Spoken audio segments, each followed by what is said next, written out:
Tout de suite, mais d'abord l'édito international sur Europe 1. Bonjour Vincent Hervouette. Bonjour Vincent. Dimitri Pavlenko. Qui vous arrive-t-il, Vincent? Bonjour à tous. Il va falloir attendre la fin de la semaine pour avoir les chiffres exacts et la proclamation officielle. Mais le Sénégal a un nouveau président. C'est un tremblement de terre politique.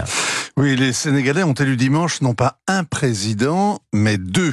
L'officiel, c'est Bassirou Diomaye Faye. C'est Monsieur Bis, le plan B, la doublure, le conseiller couleur muraille. Il a remplacé au pied levé son mentor, le charismatique maire de Ziguinchor, Ousmane Sonko, déchu de ses droits civiques et donc inéligible. Les deux hommes sont sortis de prison à la mi-mars. Ils ont fait une campagne éclair, sans trop de programme, mais avec un slogan « Diomaye c'est Sonko » et vice-versa. Pour leurs partisans, le passage par la case prison ne les a pas déshonorés. Au contraire, c'est un signe extérieur de vertu. Ce sont des victimes de la violence d'État que le scrutin vient de venger. Alors en tout cas, 10 jours après la levée d'écrou, les deux taulards ont en main les clés du palais présidentiel, comme dans un conte de fées ou une révolution. Depuis des mois, le Sénégal est en crise et personne n'avait prévu ce dénouement. Surtout pas Macky Sall, qui a amnistié les deux hommes sous la pression de la rue alors qu'il était prêt à tout, en tout cas à beaucoup, pour leur barrer la route. Mais pourquoi et quel est le programme de ces deux hommes? Alors le parti, c'est le PASTEF, écoutez bien, le Parti des patriotes africains au Sénégal pour le travail, l'éthique et la fraternité. C'est beau et c'est flou.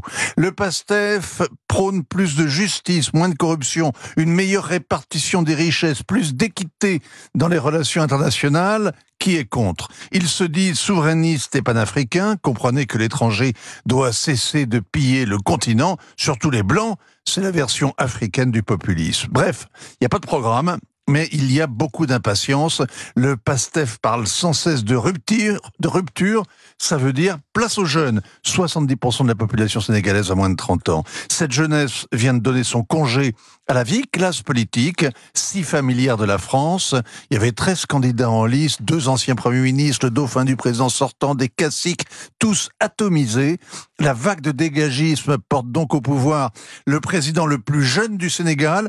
Il a eu 44 ans hier. Sacré cadeau d'anniversaire. C'est aussi le premier qui ait 2 épouses, celle qui lui a donné 4 enfants et une nouvelle, une jeune Mauritanienne.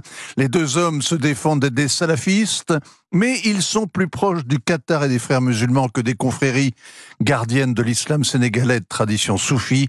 Aux législatives, Sonko, par exemple, promettait de pénaliser davantage l'homosexualité. Moi, ça promet, hein.